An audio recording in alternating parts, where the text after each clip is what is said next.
Part 2. All right. Then on Tuesday, we really dig deep into this idea of station rotations in a brick and click setting. I think it can be done. I'd like to experience it myself. But let's just think about this for a second. One station, 10-minute station, might be a mini lesson with me, where we are reviewing the flipped lesson from yesterday in SmartSpot. I'm continuing to build on new concepts. I'm looking at the responses in SmartSpot. Were there anything that was commonly misunderstood in that flipped lesson? And that's where I'm directing. I'm supporting and scaffolding those ideas in that mini lesson. Click students could join the mini lesson, of course, virtually, and Brick students would be seated at that particular station with me. The second station might be some adaptive practice. I think it's critical right now for teachers to identify what they're going to use for adaptive learning and what can they lean on. And I get it. That's going to be different across content levels. I'm thinking of teachers at the high school English realm.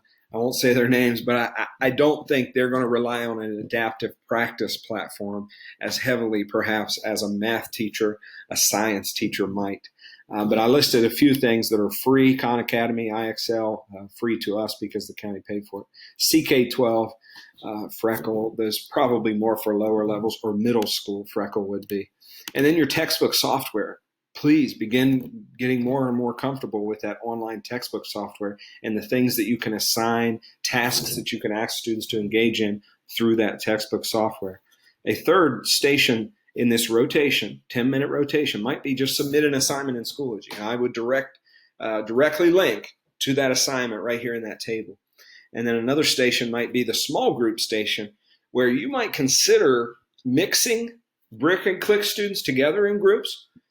Of course, if that were the case, brick students would have to connect with the click students over Teams. And that might be a station that they attend to somewhere in your classroom. I think you could also consider separating brick and click and having them rotate through that station separately.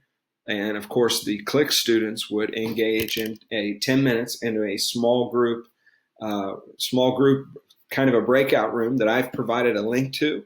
And I could be monitoring that breakout room from my device while I'm doing the mini lesson with students. So I might be muted, but I could appear in that breakout room that as small groups are rotating in and out.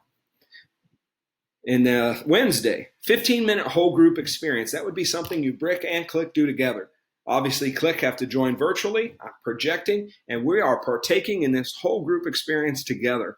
And that's something that I've designed. That's my time to, again, address misconceptions that have occurred Monday and Tuesday, looking at some data that's come through. I'm scaffolding and supporting. Perhaps I'm asking questions that force students to go deeper into the content.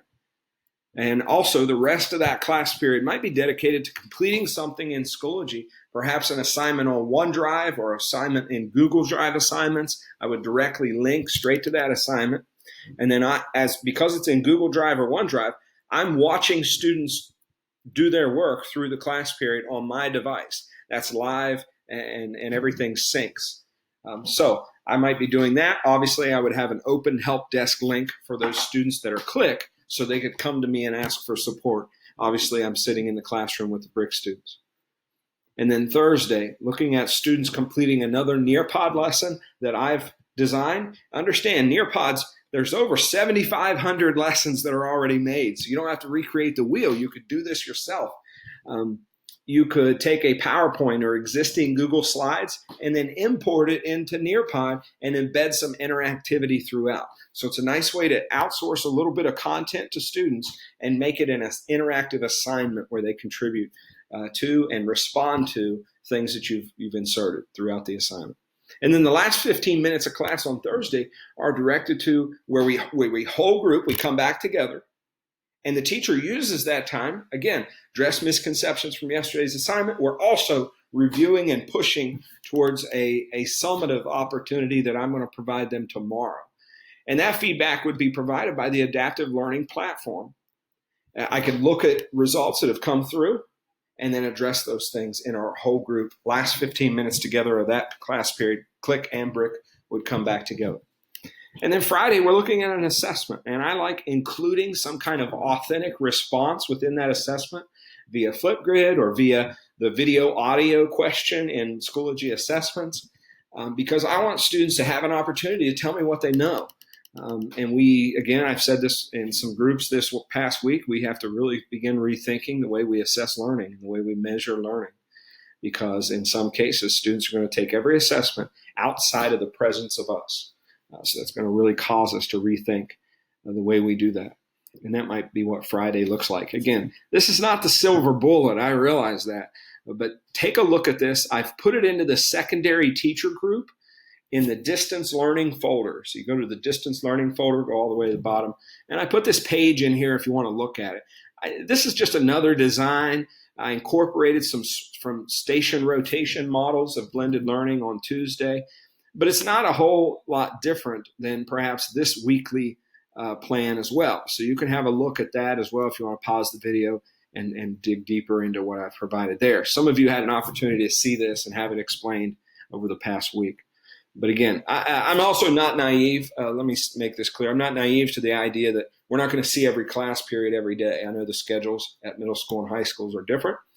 And you take what I've provided you and kind of adapt it to fit, of course, your schedule. This is longer than I wanted it to be, but I appreciate you listening. Thank you.